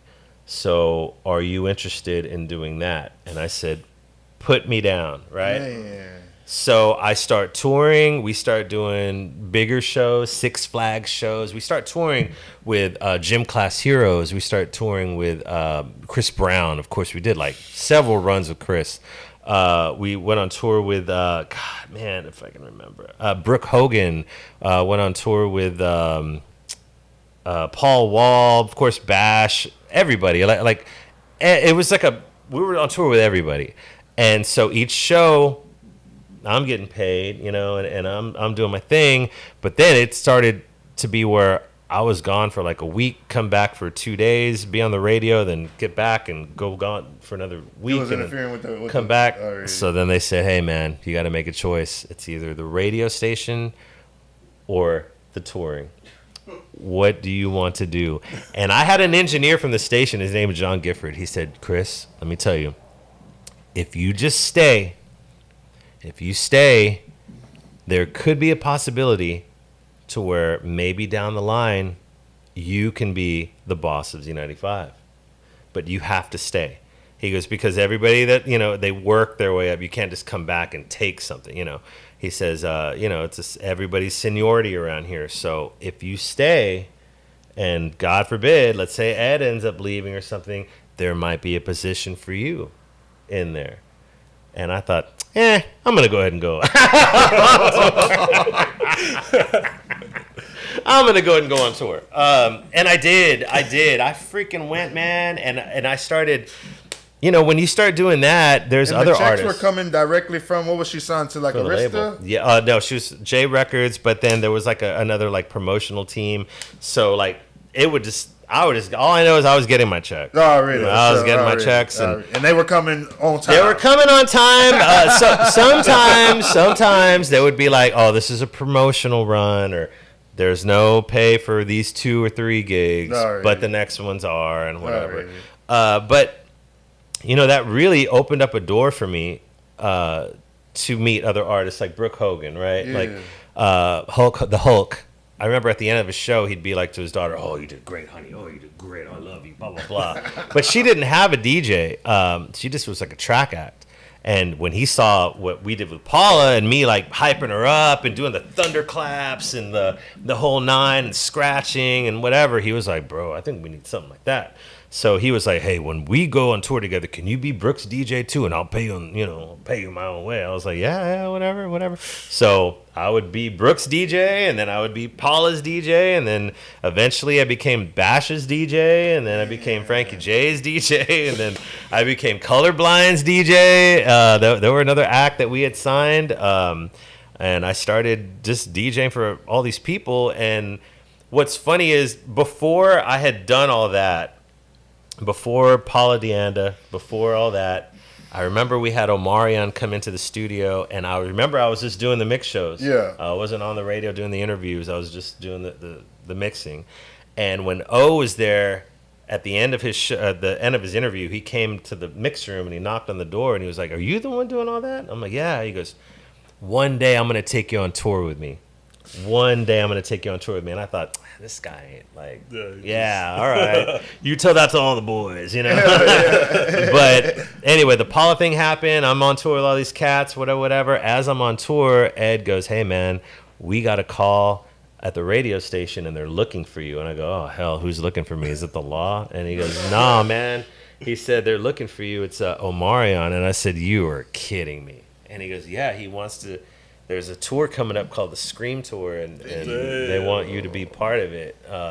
And Omarion's the headliner, and he really wants you to be his DJ." And I'm like, "Well, give him my number," right? So I get a private number call, and sure enough, it's his manager, and his manager talks to me for a little bit, and he's like, "I'm going to pass you to O," and then O says, "I found you." And I'm like, "Bro, man," I said, "I can't believe you remembered me." And he goes, "Man, I couldn't forget you, man." He goes, "Man, you were killing it that one time." And he goes, "You just came to mind and blah, blah, blah. What are you doing right now?" When I told him what I was doing, he's like, "Man." He was like, "All right, well, for sure. Let's go." He goes, "Are you available this day to this day?" And I think the tour started in, it was like a holiday tour. So I had to leave in November. And we were gone through Christmas, New Year, and we weren't back till like February. So I had to get with Ed, because Ed was Paula's manager. I had to get with everybody else's manager, and I had to be like, "Look, like, I'm going to take a break from y'all. I'm going to do this." So, and it all worked out because Baby Bash had another DJ named Mikael. And Mikael is actually the guy who's singing on the "She With My Body Like a Cyclone." Oh, shit. That's him. But he was like Bash's DJ, so he was like, "Dude, I'll fill in for the Paula shows. You go do that." So it worked out, man. I lucked out, and that was another experience. Pretty Ricky, we all became good friends. Yeah, who was all on that Scream tour? Pleasure that you P. recall? It was so many years ago. I'm trying to remember everybody. Like Pretty Ricky, Omarion. Oh God. Man. Wasn't Bow Wow on that one? No, Bow Wow was on the very first one. We were on Scream 2. Okay, Scream you're on the 2, second Scream one 2, already. yeah. Okay, already. But pretty much. Let me just tell you, Pretty Ricky, those guys, and it was a lot of drinking with those guys, man. Those guys could party. But yeah, it was just it was a great experience, and then we got to do Madison Square Garden. That was huge. Walking backstage and seeing all the memorabilia on the walls, and you're looking at like Michael Jackson, the Beatles, like just John Lennon, and you're thinking to yourself like, dude, and I'm about to get on the same stage as like these cats were, But after the Scream tour, we went back with Paula. I remember it was like I flew home, I washed clothes, I repacked, and I met them in Houston to fly to Hawaii. And the party continued, man. We did like the Bahamas. It was all great, and then eventually what happened, there was like a big recession in like 2008, 2009, somewhere around there. And that's when like the tours started kind of slowing down. Promoters weren't spending as much. People weren't spending as much. That 2008 recession, it hit hard. I remember that. Yeah, people weren't spending as much. Like everybody was holding on. People were losing houses their houses. And everything. Yeah, it was like getting really, really bad. Yeah. So when things go slow like that, the labels are like, well, how about we just play a track act? Like, you don't need a DJ. We'll just play the song, whatever. Or the manager will play it. We'll have the manager come in to play on the whatever. We already have the songs. Like, it's cool like that. So that's what started happening, and I thought, all right, this is a time for me to get out because it's already starting to get like that. Yeah. And I didn't want to be traveling and not be making as much or not even going to all the shows, going to this one and maybe that one and maybe that one. It's just not worth it. That financially, it's not worth it doing it like that. So when I came back, you don't have no family or no kids at that point in time? I had a daughter. Well, I have a daughter, but at the time I had a daughter. She was living in Houston, so that was the hub of my flight. Okay, already. So wherever I was going, I was always Houston first, see her, whatever. Already. Then fly to Corpus to wash clothes. Honestly, my apartment was just like a storage. Like, I would just come home, wash clothes, repack, and bounce. Already. Yeah. But because you're just on the road so much, so I'm like, dang, already for sure. Yeah, I was never home. And was that like part of it, the thing too? Like, I'm never even getting to spend time with my kid, like. Well, I would spend time with her because, like I said, the hub was just the hub, the hub. And I would hang out for a day or two, or take her this, take her that. But I did miss out on the games, on this, on that. And in the beginning, she was like so excited, like, oh, my dad's on TV. Oh, look at my dad's on Regis and Kelly. Oh, my dad's on this night show. Oh, my dad's on this. And all of a sudden, I went for like, oh yeah, my dad's on that. Yeah. Oh yeah, dad's somewhere around the country. Already. And I understand. And I've apologized a million times or whatever. And for sure. And she understands. Like it was just an opportunity at the time. Her mom was more stable and whatever. Already. And I was just the one trying to chase my dreams, you know what I mean? And yeah, it is a sacrifice. I'm not gonna lie, it really is a sacrifice. No matter what it is that you're doing. It seems like it just from what you're speaking on. You know what I'm saying? I know as a DJ, you always think about, if I was to go on tour or something, and you just think about, my family at home, and you know what I'm saying, stuff like that. So I figured it had to be a sacrifice. And then trying to do 2 tours at one time, like, man. It's a sacrifice no matter what industry you're in. Like, if you work a 9 to 5, you're still sacrificing that day where you can't spend time with your kid. You know what I mean? You have to make money. You have to do whatever. Yeah. And I thought, if I'm going to make money, I'm going to make it the way I want to make it. And yeah, so when the tours slowed down, I thought, you know what? Let me just go back home. Let me see what's going to happen next. Already. And I had a nice little nest egg, so it was okay. But I remember I was talking to Gino at the time, and Gino was like, "Dude, I'm doing a remote at McCaw's. You should come with me one night or whatever." I was like, "Yeah, what's popping?" He goes, "Monday nights. Come on Monday." So I went on a Monday, and I think it was DJ Bounds DJing there at the time. And I was there at McCaw's, and I was like, man, this is the vibe at McCaw's, man. McCaw's is going off. I love it, right? This is my scene. And I remember I met Neil and Marty and this and that. And a couple of times being there, Neil had mentioned to me, he said, hey, Bound's a DJ. He's thinking about moving to Austin, or he's going to do something else. So I might need a DJ here. Are you interested? And I thought, well, shit, it's been a long time since I've done like a bar or club, whatever. I'm used to doing tours, but I'll give it a shot. Why not? I'm not going to say no, right? Yeah. And yeah, man, it was one of the most wisest things I could have done, because I had some of the best times at McCaw's, working with MC Silk, working with DJ Dragon.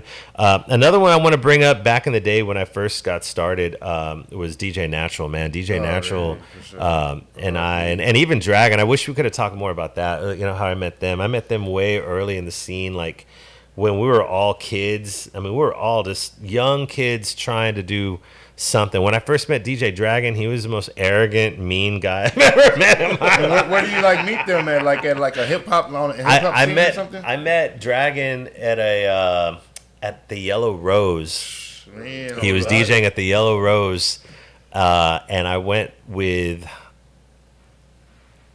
another DJ. I can't remember who he was. But I remember when I met Dragon, I was like, hey, what's up? I'm Chris Fonseca, whatever. And he was just like, what's up? And I was like, oh, okay. Like, all right. And I was like, so you have a lot of records, blah, blah, blah. I was trying to break the ice. Yeah. He's like, yeah, I know. And I'm like, oh, cool. All right. So where are you from? New York. And I was like, oh, okay, cool. All right. That's what's up. All right. And you? I'm from Corpus Christi. All right. He was just kind of like that in the beginning, and I get it. He was from the military and he was just whatever. But then after a few times of talking to him, whatever, then he kind of opened up more. He's like, all right, all right, I'll mess with you a little bit, whatever. Natural, Natural was a good dude. I met Natural through DJ Dusty, and Natural was just as a genuine kid at the time. We were all kids, like I said, but like I think Natural and I were younger than Dragon was, and Natural was just trying to do the same thing that we were all trying to do. We're all just trying to DJ and whatever. But I don't know, man. Like they're just such. I miss them a lot, and we went through so much together, and we've progressed. And it's just sad how you see your friends go, and there's a lot of DJs that I've worked with at Z95 before, like today's National Radio Day, and I lost my boy John B. I lost my boy Danny O, Gabe Cervantes. There's so many other cats that I've lost that I've worked with in this industry. Even on the touring side and everything like that. Producing side, you just kind of see people go, and that I think, in my opinion, just makes me cherish like. Now, like here we are together, for sure. And we're not going to get this moment again. This is just this moment in time, and we just got to love and appreciate where we're at, and who are in our lives at the time, and yeah. But I don't know. Yeah. So after McCaw's, I just went back to the radio station. Luckily, I forgot. I think I was doing afternoons, and then I ended up. Taking a break again because I got fired. Oh, shit. I got fired because I got pulled over and they found some substance in my car that wasn't mine. It wasn't mine, but how are you going to say it's not yours if it's in your car? So be careful who you have in your car, kids. Seriously, though, that's true story. It wasn't mine. I'm not lying about that. Sure. But I wasn't going to snitch on it. They told me, like, hey, if you tell us who this belongs to and where they got it, I was like, nah. Just go ahead and book me, man. Book me. I don't want. This is a small town, man. I ain't going to be that guy. And hell no, bro. So, I had to do that, and so they let me go, man, from the radio station, and I felt a little hurt. I was like, bro, like I've been all these years. I've been here on and off all these years, and I've done this, but I get it. It's business. Yeah. Now, I'm gonna tell y'all something out there listening. If you ever lose a job or get let go, and it could be like something where like, man, I didn't deserve that, right? don't ever burn a bridge, right? Don't ever talk noise. Don't ever like get on social media and say, "Oh, can you believe this?" or try and down anybody or the company that puts you down or anybody that's trying to put you down. Do not talk about them at all, right? Don't burn any bridges, because I just sat back and I thought, okay, it is what it is. And I mean, I was toughing it out, just doing gigs. I was just trying to keep myself going, right? I thought, and mind you, like I'm on probation now, so I had to do all this stuff, whatever. Really ain't even supposed to be doing the. I really wasn't. I wasn't. Yeah, and I waited a while. I mean, Ed O'Kinnis really did try and help. He was like, and so did Neil. They were like, hey, how about you DJ live from your room? And this is no joke, bro. I live streamed from my room DJing live at McCaw's. And they would turn me up at McCaw's. Man. And I would mix from my room from 10 to 2. No glitches. No, we had the highest internet and stuff like that. And it's like I was there, but I wasn't there. Yeah, that's what's up. Right? Isn't that crazy? And I would still get paid for the night. Yeah, what? Yeah. Yeah, dude. So I got to thank Ed O'Kinnis and Neil for that. Because, I mean, nobody else in my mind would ever do that for somebody. They'd be like, we'll get somebody else to come in. But, dude, also the place was packed, and they were used to my style and stuff like that. So they just wanted to keep me on somehow, and luckily that happened. So, but after that, I started venturing out. I thought, you know what? I'm good. I think I'm all right. So I started DJing Sushi Bar on Tuesdays. Little gigs. I didn't want to do anything big. I didn't want to put myself out there too much. Not really. But then from there, I got a hit from Bourbon Street, and they were like, man, you're amazing. Why don't you come work for Bourbon? And then another bar and another club, and all of a sudden, I'm booked 1, 2, 3, 4, 5 days a week, and I'm making some money again, and I'm putting it in the bank, and that's when I get a call from Hot Z95. And they took me out to a dinner at P.F. Chang's. It was the GM, or it was not the GM, but the program director's name is Rudy at the time, Rudy Ramos. May he rest in peace, another one that I lost. He was real militant. Hey, bro. Hey. Sorry about everything that happened before, bro, but we want you back on, okay? We're going to put you on from this time to this time, and what do you say? And I straight up looked at him, and I said, thank you for bringing me here. I really appreciate being here. Thanks for the dinner. I'm going to have to respectfully decline because you want me to do 7 to midnight, but what you're offering to pay me, I'm working Monday, Tuesday. I'm working these nights, and that's my bread and butter, man. Yeah. That's what's paying my bills, like these nights, and I'm at work till 2. So from 10 to 2, I'm booked. Yeah. I can't stay until 12. You know, I can't do it. So I said, I'm sorry. All right, bro. Hey, you're lost. We're going to get somebody else. I said, great. I wish you all the best. And honestly, when I said I wish them the best, I really did mean it. I was like, I love that station, and I really do wish you the best. So good luck. I really hope you find the best fit for that station. And then a couple of days later, I get another call. Hey, we want to take you to lunch. And so, I go to lunch, and they're trying to whatever, and I said, I have to say no again. I'm sorry. Like, I'm so good right now that I don't want to just leave all this right now. I'm good. I've left this before. Let me just stick around for a little bit. I think I'm good. Third time comes around, and then they bring in the GM, Rodney Brown, and he's just like, hey, Chris, we're really sorry about old time. I'm like, nah, don't apologize. Don't make me feel bad for being here. Like, I already told them no. I didn't want to come to this third one, but they said you were coming, Rodney, and I didn't want to be rude. So here I am. Like, I just want to see you, and we're cool, but that's it. Like, I don't want to like do anything else. And they said, all right, look, 7 to midnight on the nights that you're not working. But since you're working so much, we can do 7 to 9:30, and then we'll pay you X amount of dollars, which was a little bit more than they'd offered the first 2 times. And then they put all these other things on there. And if you have a gig, then you can leave earlier. And if you do this, then you can do this, and blah blah blah. And so, and I said, all right, I'll go back if I don't have to do any production, because production used to take up hours of my time. When you say production, I mean like cutting commercials for the radio station. Like back then, we had to do it from scratch, so it took like at least an hour per commercial to do, to like put the music down, to voice it, to come up with the content, to do all that stuff to make it a good commercial and not just reading the facts kind of thing. You know what I mean? Because that doesn't sell product. You know, it's always that little gimmick that gets the person listening. So I said, I just don't want to do that because that takes a lot of time, and I'm gonna feel like I'm overworked with that. And they said, all right, done deal.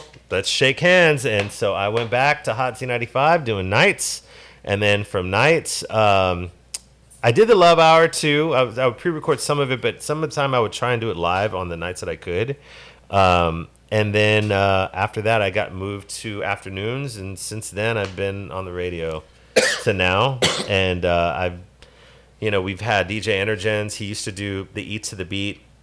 He ended up moving to another station, so then that slot was open, and they're like, Chris, can you do it? And then like the Traffic Jam, well, Philip used to do that, and Philip ended up moving on. So then they were like, Chris, can you take care of this? And so so I ended up with these shows, and my boss Rudy was like, you should do like a weekend show where it's all throwbacks and this and that. And Gino had the same idea, and Rudy had the idea at first, and then Gino executed it. When Rudy passed away, Gino became the GM or the PD. So then Gino was like, hey, bro, you should do that weekend show, like the throwback show and whatever. So that's why you hear the throwback show from 7 to 10 on Z.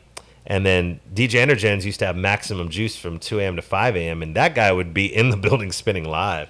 And I mean, I remember because I would, after the club, I'd go by the station and just vibe out for a while, you know?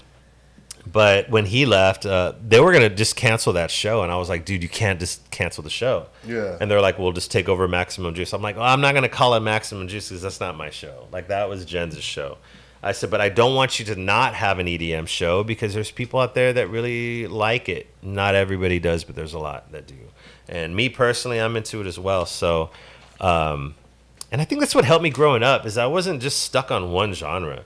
Like, dude, if you go through my Apple Music, man, dude, I got like Etta James, I got like blues, I got jazz. And then sometimes you play different music on the radio than what you play at the concerts is what I noticed too. Totally. For sure. You know, I mean, my whole catalog is just so extensive. Format. And dude, I've been so blessed to one of the biggest DJs that I got to work with and that I was like crushed when he passed away was DJ or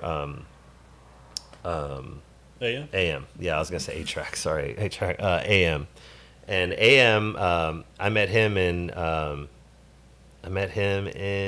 casino, and the club was called Home, and we were DJing. I was DJing for Bash, and he was DJing the whole club, or AM was. And Bash and I were having dinner before the show, and he was like, hey, man, you got to go with this DJ. He's going to show you where to set up at and the whole nine, show you the gear and stuff like that. And I was like, yeah, what's his name? And he goes, I don't know, some nerdy guy named Adam. And I go, nerdy guy named Adam. And so here comes DJ AM, and in my mind, I'm like, there's no way he's talking about this guy. And he goes, oh, look, that's a guy. And I said, you are kidding me. Like, my idol right there is about to walk me to the club and show me, like, what's going on. And, dude, he showed me what was the setup. And when we did that show, I think it was in St. Louis. We did the show. He's in jail now, unfortunately. What was his name on the show? That 70s show? I know you're talking about. The one who caught the allegation. The curly hair? Yes. He called himself DJ Mom Jeans, is what he called himself. Danny Masterson. Yeah, Danny, yeah. He called himself DJ Mom Jeans. He opened up the club DJing. And he was playing stuff like Run DMC. He was playing Beastie Boys. But he wasn't playing like... He was playing like Slow and Low. He was playing like these off-the-wall kind of songs, you know, whatever. And I kind of dug it. But because he was there, all the cast of that 70s show was there, right? So when it was my turn to go on to play for Bash, I had like the set was I go and I play 2 or 3 songs, hype it up, then bring Bash up. He does his thing. I play his set. Then after the set, we're done, right? But on the sets because Mikael, the other DJ guy, whatever, we were like scratchers and stuff like that. Yeah. So the whole show would be like, like little tricks and stuff as he's rapping, just to make it sound cool, whatever. And so I guess Adam just thought I was your typical play DJ, whatever. Yeah. But when I was starting to like get down on it, and on the first 3 songs, and I'm like scratching, spinning it back, and like doing my whatever. And then when I'm finally done with the set, and I'm like, all right, dude, I'm like, are you gonna go back on? He came up and he goes, you need to give me your number before you leave, man. Yeah. And I was all shut up, like my heart just sunk, like what? And like he was like, don't leave. He goes, stick around. And I was like, well, the guys are leaving. He's like, where are they going? Well, they're gonna go to the hotel. He goes, no, we'll get you a car. Just stay.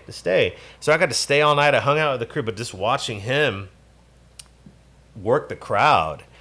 This guy would go from like a Dolly Parton song to like a DMX song to like a 80s song to like a freaking 90s rock song to a hip hop song and it's like all over the place.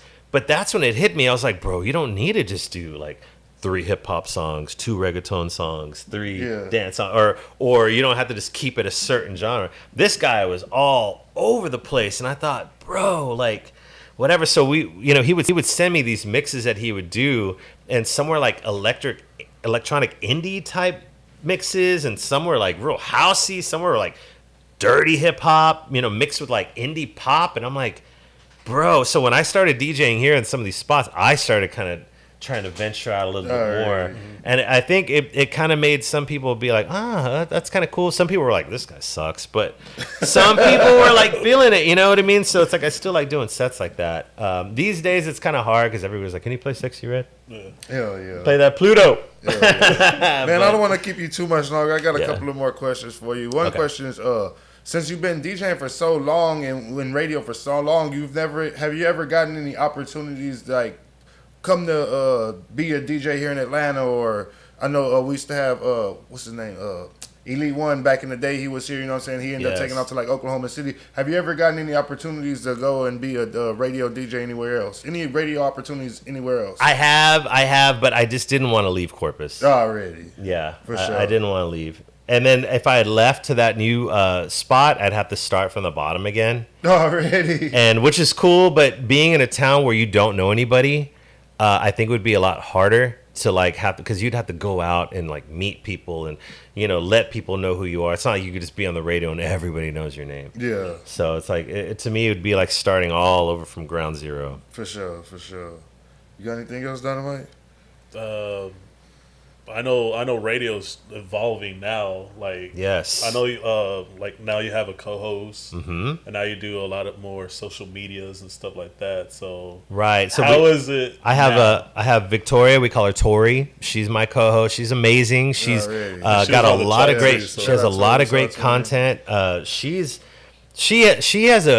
calls herself Tori Talking, right? She can like have her own podcast. Man, she's really good. She flows well. She's interesting. She has a great opinion about things like that. So I'm very lucky to work with somebody as talented as she is. And what was the other question? Oh, how radio's changing? Yeah, how it's evolving now. It is, because now it's like we were talking earlier. We were watching the Breakfast Club interview with who was it? Joey Badass. Yeah, Joey Badass. And Dynamite made a great comment where he said, dude, it's like this is radio now. Like you just do the podcast, right? And then you grab snippets of the podcast and just throw it on the air. And you're kind of right. That's kind of like how it's going now. We still go live. Like Tori and I can just turn on the mic and talk, and John Bell will be in there too, man. And like, dude, sometimes I think we all three should have a show together, really. Oh, yeah. But I think that would be the dream afternoon team. But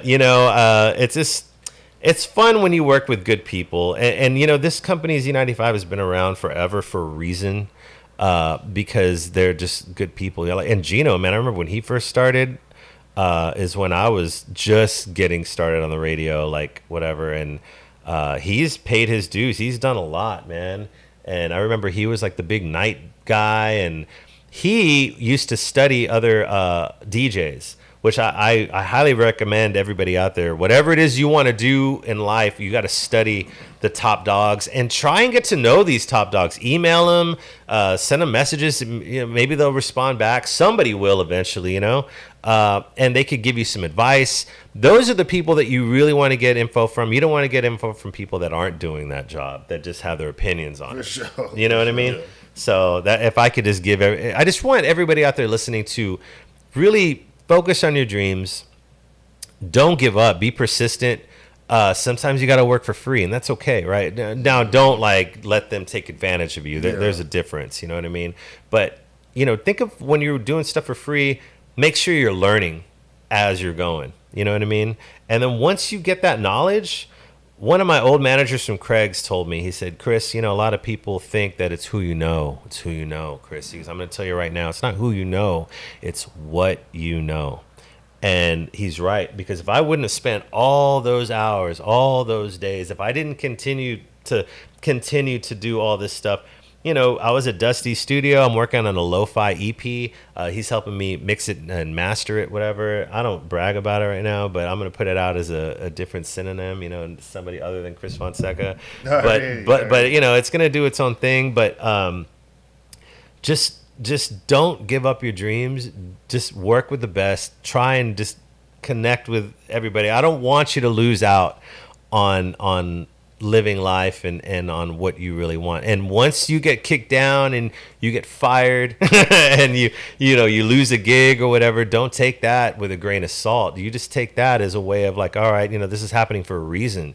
And I've noticed that every bad thing in my life that's happened has happened for a reason, because something better comes out of it. For sure. What you think about, you will bring about.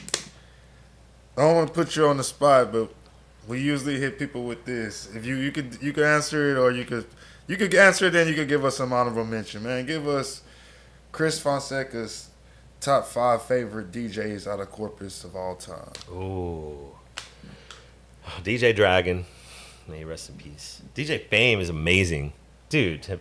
DJ Fame, Already. that guy is incredible. For sure. I want to say DJ Dynamite is badass. Have you heard? I mean, Yeah, you know what I'm saying? yeah. Like, and there's more than 5. I don't, you know, Natural is another great one. Most of them are gone now, but For like, sure. there's just so many great DJ. Audio is an incredible female. It doesn't even matter if she's female. She's just an incredible DJ no matter what. Like, you got DJ King G out there. There's just so many new up and coming DJs that are downtown that are freaking killing it, man. Yeah, for sure. I mean, I can't even name everybody, but I'm just saying, like I don't really have a favorite or a top 5. I just believe that everybody has their own style. Yeah. Right. And I really love everybody's style. Like when I hear Denzi, you know, Denzi kills You're a fan it, dude. of the actual. You're actually a fan of DJing. You're not just a. If I ain't DJing, I don't want to see nobody else. No, I'm a fan of the art. Exactly, No, yeah, I have to. exactly. Yeah, I'm a fan I of love the art. seeing somebody, Facts. even if somebody's with this and they're like vibing Yeah. so hard, and there's 2 people in the club. I'm not gonna be like, look at this guy. Yeah. Heck no, because you know what? I'm that guy. Oh, really? Who, you know, with the headphones, like I don't care who's in this place. It could For just be sure. me. For You sure. know, and don't get me wrong, DJs. I know sometimes we do a bar and there's nobody in there. We're like, play. Yeah. You know what I mean? There's some nights that are like that. I get it, but like majority of the time, I just love music, and I love seeing up and coming artists and DJs do, even rappers here, singers, producers. There's so much talent here in Corpus Christi that I mean, we're like the next big thing, Yeah, believe it or not. for sure. And I know a lot of people say, well, not in Corpus. No, why not in Corpus? Look at Dusty, man. Dusty's doing so much for the community, for like Chris 56, all these big artists that he's working with from all over the world. And these artists are coming to Corpus Christi. Mm-hmm. They're not going anywhere else. You know what I'm saying? People are flying in from all over the world to go to the Selena Museum to see what Selena did for not only the world, but for her community, for the city. Yeah, for you know what I sure. mean? So you could be that next person. Don't let us down, because we ain't going to live forever. But you may be the next big thing, and we'll be looking up to you just like we looked up to everybody else. For sure. Let everybody know where they can follow you at, man, before we get up out of here. And All when, right. when they can listen to you. Yeah, you can listen to me Monday through Friday with DJ Tori on the air from 12 to 6. I have my mix show from noon to 1. That's E to the Beat. I have the 5 o'clock Traffic Jam, 5 to 6. I have my weekend shows, 7 to 10. The Saturday Night Boom. I have Euphoria, 2 a.m. to 5 a.m. I am... well, I don't know where else. You can just find me anywhere, man. At DJ Chris Fonseca, at DJ CHRISFONSECA. I do mashups on TikTok. I'm on everywhere, every platform. You can find me. Man. That's it. Thank you guys for having sure, me. man. Thank you for doing man. this. And I'm sorry it took No, forever. hey, this was dope. I know Hey, it's for only sure. supposed to be an hour in here. No, man. it's all good. No, man, you gave us a hell of a story. Where's man. that cane? You got that cane drag me out? Hey, man, it's your boy DJ Lil King, DJ Dynamite, Ron High Podcast, Hot Z95's Chris Fonseca, you know what I'm saying? Shout out Big Bill the Kid in the back, you know what I'm saying? Hey, it's the Ron High.